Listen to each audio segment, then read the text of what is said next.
പാർട്ടിയാണ് തീരുമാനിക്കേണ്ടത്. മത്സരിച്ച് വിജയിക്കുക എന്നുള്ളതാണ് ഇപ്പോൾ പ്രധാനം. 100% വിജയപ്രതീക്ഷയോടെ തന്നെയാണ് മുന്നോട്ട് പോകുന്നത്.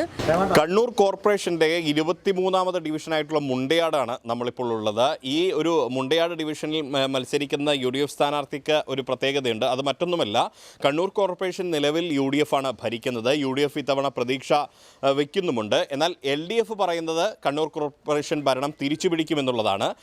ഇനി അഥവാ UDF ഈ കണ്ണൂർ കോർപ്പറേഷൻ നിലനിർത്തുകയാണെങ്കിൽ അവിടെ മേയറായി വരാൻ സാധ്യതയുള്ള ഒരു സ്ഥാനാർത്ഥി കൂടിയാണ് ഈ 23ാം ഡിവിഷനിൽ UDF സ്ഥാനാർത്ഥിയെ മത്സരിക്കുന്നത്. മറ്റാരുമല്ല, മഹിളാ കോൺഗ്രസിൻ്റെ ജില്ലാ അധ്യക്ഷ ശ്രീജ മഠത്തിലാണ്. ശ്രീജ മഠത്തിൽ ഇപ്പോൾ കേരള വിഷൻ ന്യൂസിനൊപ്പം ചേരുകയാണ്. നമസ്കാരം. എങ്ങനെയാണ് ഈ മത്സരരംഗത്തേക്ക് വരുന്ന സമയത്ത് എന്താണ് പ്രതീക്ഷ? എങ്ങനെയാണ് വോട്ടർമാരുടെ പ്രതികരണങ്ങൾ? നല്ല പ്രതികരണമാണ്. 100% വിജയപ്രതീക്ഷയോടെ തന്നെയാണ് മുന്നോട്ട് പോകുന്നത്.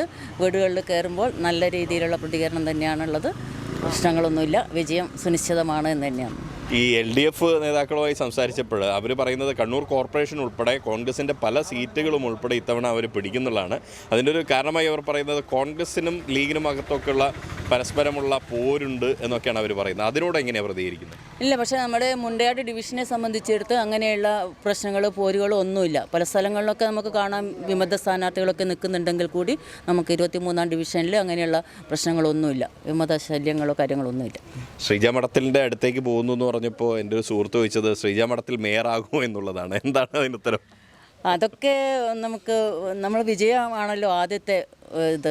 കൗൺസിലറായിട്ട് വിജയിക്കുക എന്നുള്ളതാണ് ഏറ്റവും വലിയ കാര്യം. ഞാൻ പറഞ്ഞതുപോലെ അത് കോൺഗ്രസ് എന്ന് പറയുമ്പോൾ ഒരുപാട് പേര് നല്ല സ്ഥാനാർത്ഥികൾ നമ്മുടെ കൂട്ടത്തിലുണ്ട്. അപ്പോൾ അതൊക്കെ പിന്നീടുള്ള തീരുമാനങ്ങളാണ്. അത് ആര് വേണമെങ്കിലും ആവാം. അത് പാർട്ടിയാണ് തീരുമാനിക്കേണ്ടത്. മത്സരിച്ച് വിജയിക്കുക എന്നുള്ളതാണ് ഇപ്പോൾ പ്രധാനം. മറ്റൊന്നേ, അധ്യാപികയാണ്.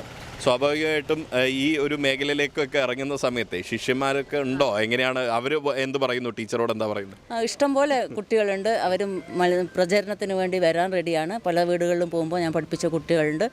അവരുടെ ഒരു പിന്തുണയും കാര്യങ്ങളൊക്കെ ഉണ്ട്. നല്ല പ്രതികരണങ്ങളുണ്ട്. സംസ്ഥാന നേതാക്കളൊക്കെയാണ് പ്രചരണത്തിന് വരുന്നത്. കഴിഞ്ഞ ദിവസം ജബീമേത്തറൊക്കെ വന്ന പോസ്റ്റൊക്കെ കണ്ടായിരുന്നു. അതെ, മഹിളാ കോൺഗ്രസിൻ്റെ ജില്ലാ അധ്യക്ഷ എന്ന നിലയിൽ നമ്മുടെ സംസ്ഥാന അധ്യക്ഷ നമ്മുടെ പ്രചരണത്തിൽ എത്തുക എന്ന് പറയുമ്പോൾ നമുക്ക് ഏറ്റവും വലിയൊരു അംഗീകാരമാണ്. അവർ കഴിഞ്ഞ ദിവസം വന്നിട്ടുണ്ടായിരുന്നു. പോസ്റ്റർ പ്രചരണമൊക്കെയായി നല്ല രീതിയിലുള്ള പ്രവർത്തനങ്ങൾ നടത്തിയിട്ടുണ്ട്. എന്തായാലും ഒരു മുൻ കൗൺസിലറും കൂടിയുണ്ട്, ഷാഹിന മൊയ്തീൻ അല്ലേ? സോറി, മുൻ കൗൺസിലർ, നിലവിലെ കൗൺസിലർ. എങ്ങനെയാണ് ഇത്? പിന്നെ ഇതിപ്പോൾ UDFൻ്റെ ഒരു കുത്തക വാർഡ് പോലത്തെ ഒരു വാർഡാണ്. ഇത്തവണ എങ്ങനെയാണ് പ്രതീക്ഷിക്കുന്നത്? ശ്രീജ മഠത്തിൻ്റെ വിജയം അല്ലെങ്കിൽ എങ്ങനെയായിരിക്കും? അതല്ല LDF പറയുന്ന പോലെ LDF ഇത് പിടിച്ചെടുക്കുമോ? എങ്ങനെയാണ്? 23ാം ഡിവിഷനിലെ സ്ഥാനാർത്ഥി ശ്രീജ മഠത്തിനെ സംബന്ധിച്ചിടത്തോളം ഞങ്ങൾ പുതുതായിട്ട് പരിചയപ്പെടുത്തേണ്ട ഒരു സ്ഥാനാർത്ഥിയല്ല. കാരണം എല്ലാവർക്കും നിലവിൽ അവരെ അറിയാം. അത് മാത്രമല്ല, കഴിഞ്ഞതിന് മുമ്പത്തെ വർഷം നമ്മൾ 22ാം ഡിവിഷനിൽ മത്സരിച്ച് അവർക്കും പരിചിതമായ ഒരു സ്ഥാനാർത്ഥിയാണ്. തീർച്ചയായിട്ടും 23ാം വാർഡിൽ യോഗ്യതയുള്ള അർഹിക്കുന്ന ഒരു സ്ഥാനാർത്ഥി തന്നെയാണ്. അപ്പം ആളുകളെല്ലാം അംഗീകരിച്ച് തുടങ്ങിയിട്ടുണ്ട്. ഇപ്പോൾ 2ാം റൗണ്ടാണ് ഇപ്പോൾ നമ്മൾ സന്ദർശനത്തിന് പോകുന്നത്. എല്ലാവരും നല്ല സപ്പോർട്ടോടുകൂടി തന്നെയായിട്ട് നമ്മുടെ ശ്രീജ മഠത്തിനെ അംഗീകരിച്ച് തുടങ്ങിയിട്ടുണ്ട്. അത് നല്ലൊരു റിസൾട്ടായിട്ട് തന്നെ പുറത്തേക്ക് വരും. അവസാനമായിട്ടൊരു ചോദ്യം, 13ാം തീയതി വന്നാൽ ലഡു കിട്ടുമോ എന്നുള്ളതാണ്. തീർച്ചയായും ലഡു കിട്ടും. 100% വിജയം ഉണ്ടാകുമെന്ന് തന്നെയാണ്. കാരണം നമുക്കറിയാം ഈ ഡിവിഷൻ എന്ന് പറയുമ്പോൾ നമ്മുടെ കൗൺസിലർ ഷാഹിന മൊയ്തീൻ കഴിഞ്ഞ ഈ 5 വർഷം അത്രമാത്രം നല്ല കാര്യങ്ങൾ ഈ ഡിവിഷന് വേണ്ടി ചെയ്തിട്ടുണ്ട്. അതിൻ്റെ ഒരു റിസൾട്ട് കൂടി നമുക്ക് എന്തായാലും ഉണ്ടാകും എന്നുള്ള കാര്യത്തിൽ സംശയമൊന്നുമില്ല.